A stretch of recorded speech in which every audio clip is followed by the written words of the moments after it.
Tak terbatas kuasa-Mu Tuhan, semua dapat Kau lakukan. Apa yang kelihatan mustahil bagiku, itu sangat mungkin bagimu. Tak terbatas kuasa-Mu Tuhan, semua dapat Kau lakukan.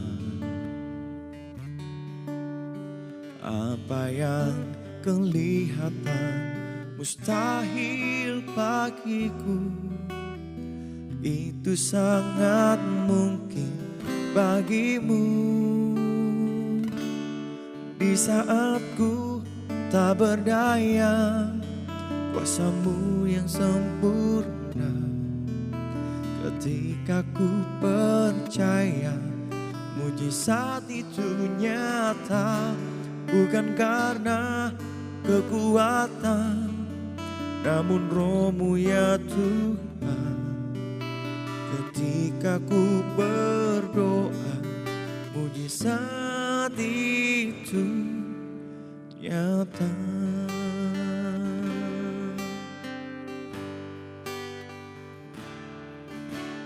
Tak terbatas kuasa-Mu Tuhan, semua dapat Kau lakukan. Apa yang kelihatan mustahil bagiku, itu sangat mungkin bagimu. Di saat ku tak berdaya, kuasa-Mu yang sempurna. Ketika ku percaya, mujizat itu nyata. Bukan karena kekuatan, namun Roh-Mu ya Tuhan. Ketika ku berdoa, mujizat itu nyata. Di saat ku tak berdaya, kuasa-Mu yang sempurna. Ketika ku percaya, mujizat itu nyata. Bukan karena kekuatan, namun Roh-Mu ya Tuhan. Ketika ku berdoa, mujizat itu nyata.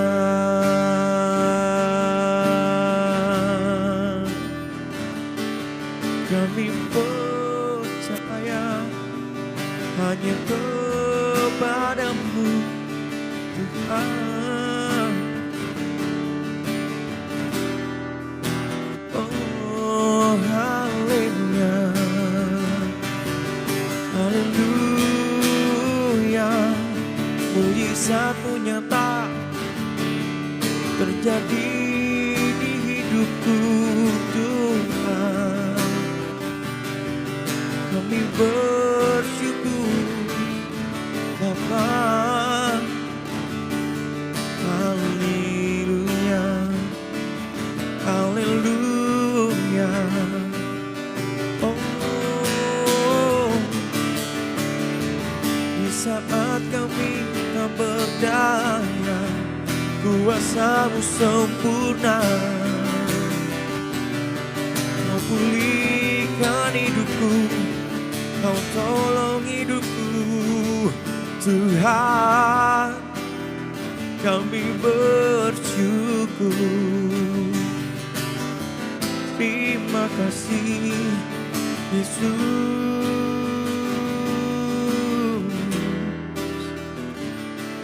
Haleluya.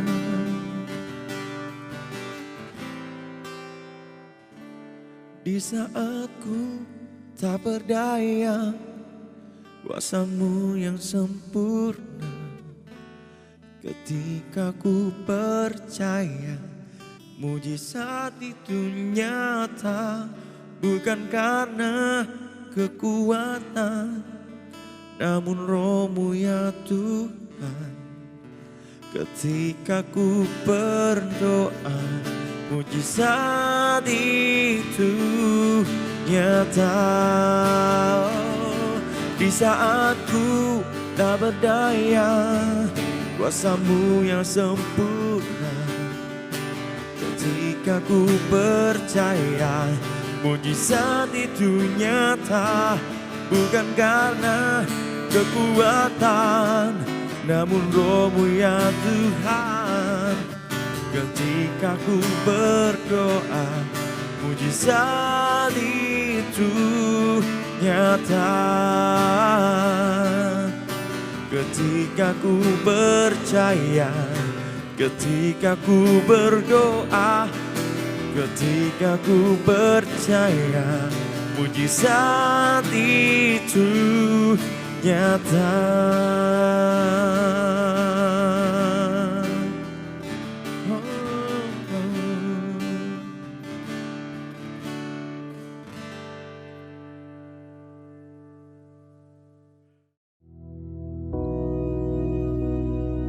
Bapa kami yang di surga, dikuduskanlah nama-Mu, datanglah kerajaan-Mu, jadilah kehendak-Mu di bumi seperti di surga. Berikanlah kami pada hari ini makanan kami yang secukupnya, dan ampunilah kami akan kesalahan kami, seperti kami juga mengampuni orang yang bersalah kepada kami. Dan janganlah membawa kami ke dalam pencobaan, tetapi lepaskanlah kami daripada yang jahat. Karena Engkaulah yang empunya kerajaan dan kuasa dan kemuliaan sampai selama-lamanya. Amin.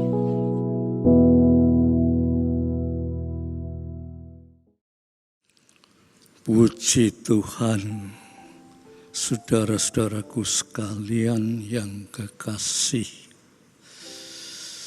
Kesempatan yang kali ini kita dapatkan akan kita pakai untuk merenungkan firman Tuhan. Ya, saudara, saudara siap mungkin dengan Alkitab saudara untuk ikut bersama-sama membaca di dalam kitab Amsal. Amsal Fatsal 29, ya. Amsal 29 ayat 18 sampai 20, ya. Amsal 29 ayat 18 sampai 20, demikianlah firman Tuhan. 18, bila tidak ada wahyu, menjadi liarlah rakyat.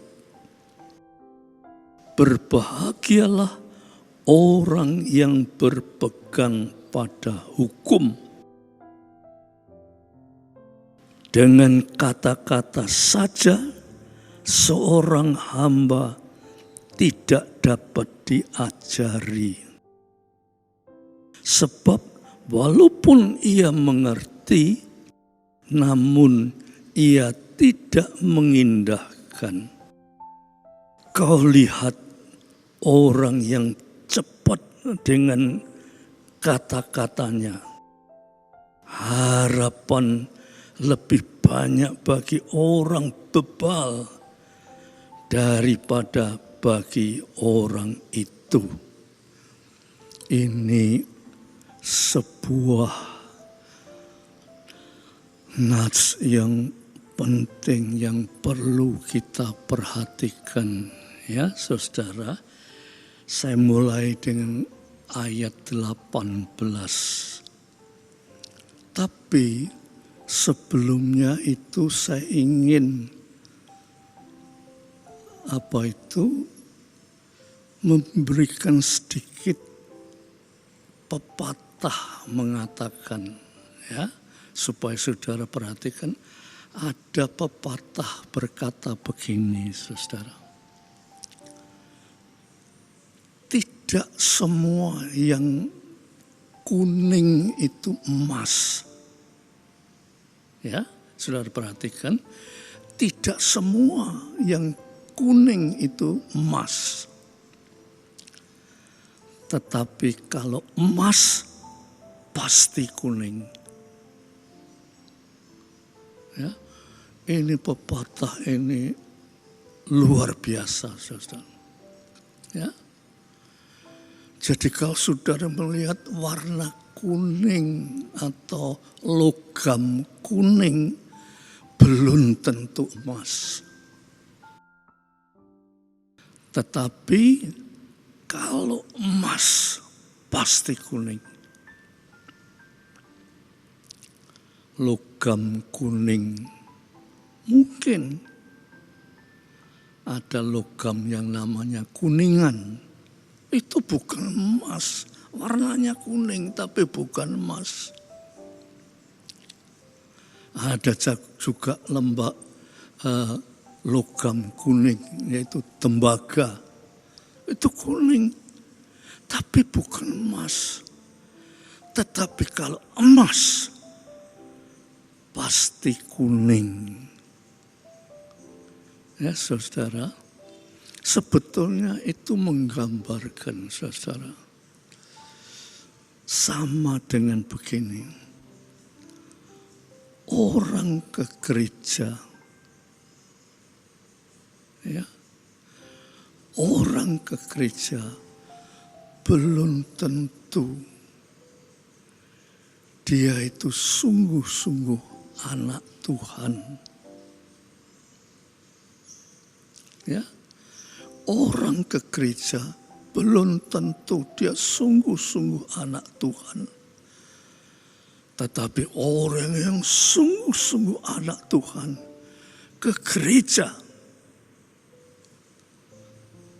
Tetapi ke gereja bukan untuk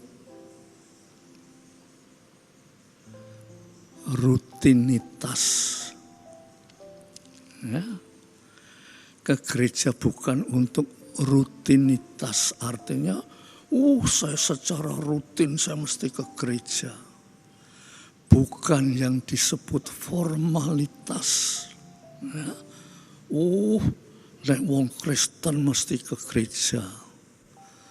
Bukan yang disebut seremonialitas. Yaitu seremonial gereja itu saya mesti ikuti.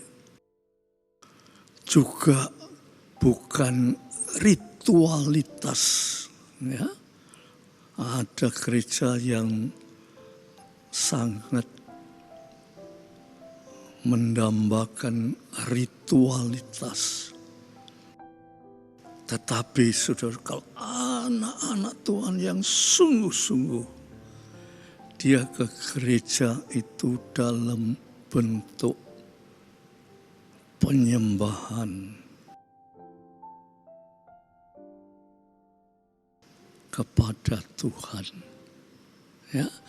Nah, kalau kita baca di sini, ya, coba saya bacakan ya saudara, ayat yang ke-19. Saudara perhatikan ya, dengan kata-kata saja seorang hamba tidak dapat diajari. Jadi saudara, dengan kata-kata saja seorang hamba tidak bisa diajari. Malahan dikatakan di sini, sebab walaupun ia mengerti, namun ia tidak mengindahkannya. Ya. Walaupun dia mengerti, namun tidak mengindahkannya. Jadi saudara-saudara, dikatakan dengan kata-kata saja itu tidak cukup. tetapi harus diwujudkan. Seperti tadi saya katakan, logam kuning itu belum tentu emas. Logam kuning belum tentu emas, tetapi kalau emas pasti kuning. Dengan kata-kata saja itu, orang itu belum tentu anak-anak Tuhan yang sungguh-sungguh. Tetapi anak Tuhan yang sungguh-sungguh dalam perbuatannya pasti memuliakan nama Tuhan. Nah, lantas saya naik ke ayat 18 ya saudara. Bila tidak ada wahyu ya, menjadi liarlah rakyat. Jadi orang-orang ke gereja itu kalau tidak mempunyai wahyu, dia itu seperti orang liar.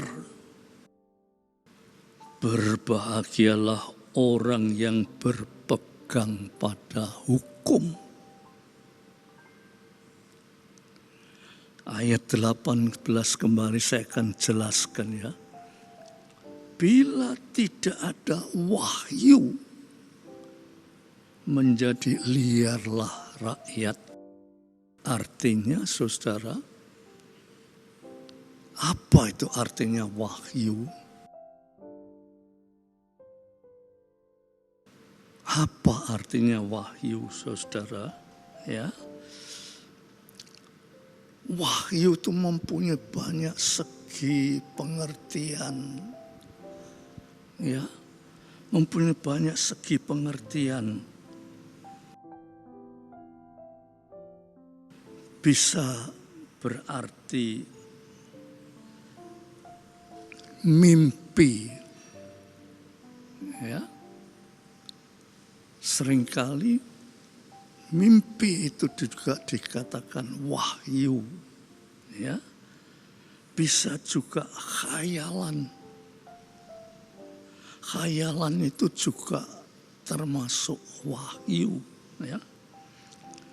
Bisa juga wawasan. Ya.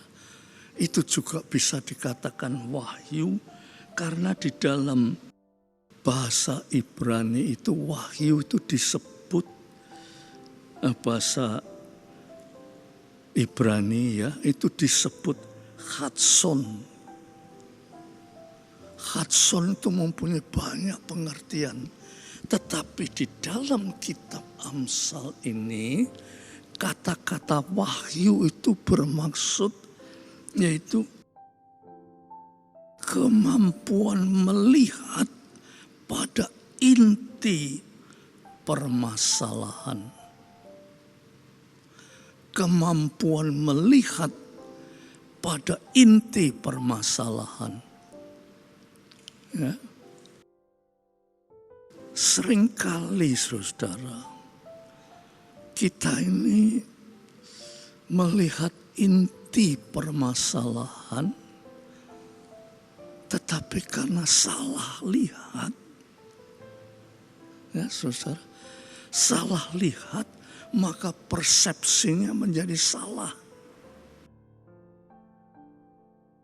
Ya, persepsinya menjadi salah. Upamanya, ya, ada tabrakan. Ya. Semua orang melihat, tetapi bukan semua yang melihat tuh tahu inti permasalahannya.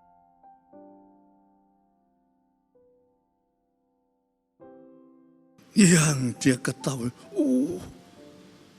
sing naik sepeda motor tuh 2 orang mati. Tetapi inti permasalahannya dia tidak tahu. Dia cuma tahu 2 orang naik sepeda motor itu mati, ketabrak truk.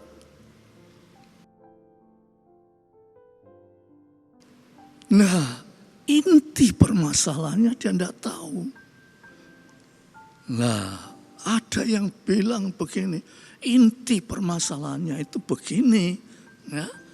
Sepeda motor itu menyalip truk itu dari sebelah kiri. Lah truk itu karena di sebelah kanan itu ada kendaraan, maka dia agak ke kiri, maka terjadi suatu kecelakaan. Sehingga dalam hal ini persepsi atau mengetahui intinya itu kurang jelas. Tetapi kata-kata Wahyu Hudson itu dia ngerti pada inti permasalahannya. Nah, kita sebagai anak-anak Tuhan, ya saudara, Alkitab itu jelas-jelas berkata, Yesus Kristus lahir ke dunia. Orang yang tidak mempunyai wahyu, yang tidak mengerti inti permasalahannya, itu dia hanya berpikir Yesus itu adalah anaknya Maria. Sebab dia dilahirkan oleh Maria. Sebab dia tidak tahu inti permasalahannya. Tetapi kalau dia tahu inti permasalahannya, Yesus itu adalah Allah yang menjelma menjadi manusia. Adapun dia lahir dari Maria, itu adalah sesuatu yang proses penjelmaan Allah menjadi manusia itu prosesnya ialah harus lahir dari wanita. Maka itu Yesus dikatakan, Yesus itu 100% manusia. Manusia 100%. Bukan semu, tetapi 100% manusia. Tetapi pada saat sama, Yesus itu 100% Allah. Sebab dia Allah yang menjelma menjadi manusia. Nah, itu dikatakan wahyu, yaitu orang yang mengerti inti permasalahannya. Nah, kita sebagai anak-anak Tuhan, ya saudara-saudara, kita jangan menjadi anak-anak Tuhan yang ya lunga gereja, ya menyanyi, ya tepuk tangan. Tetapi inti permasalahan ke gereja itu apa? Ya, sehingga kehidupan kita ini, kalau kita baca tadi ayat 19 dan 20 itu, kita tidak beda dengan orang lain. Kita sama saja dengan orang lain.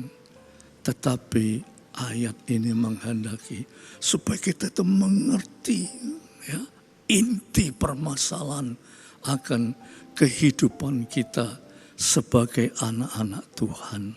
Oleh sebab itu, saudara, sebagai hamba Tuhan, saya anjurkan saudara-saudara menjadi anak-anak Tuhan yang sungguh-sungguh bisa mendengar, tetapi bisa melakukan akan kebenaran firman Tuhan. Sehingga di situ saudara disebut, saudara tahu inti permasalahan. Kenapa saya mesti ke gereja? Saya tahu. Bukan saya ke gereja itu asal ikut-ikutan. Tetapi saya ke gereja itu saya tahu intinya. Ya, saya tahu intinya. Bahwa ke gereja itu bukan asal ke gereja. Ke gereja itu saya diajar untuk mengerti bahwa orang yang percaya akan Yesus Kristus, dia akan memperoleh hidup, yaitu hidup yang kekal. Hidup di dunia ini cuma sementara, tetapi hidup di dalam Yesus itu hidup yang kekal.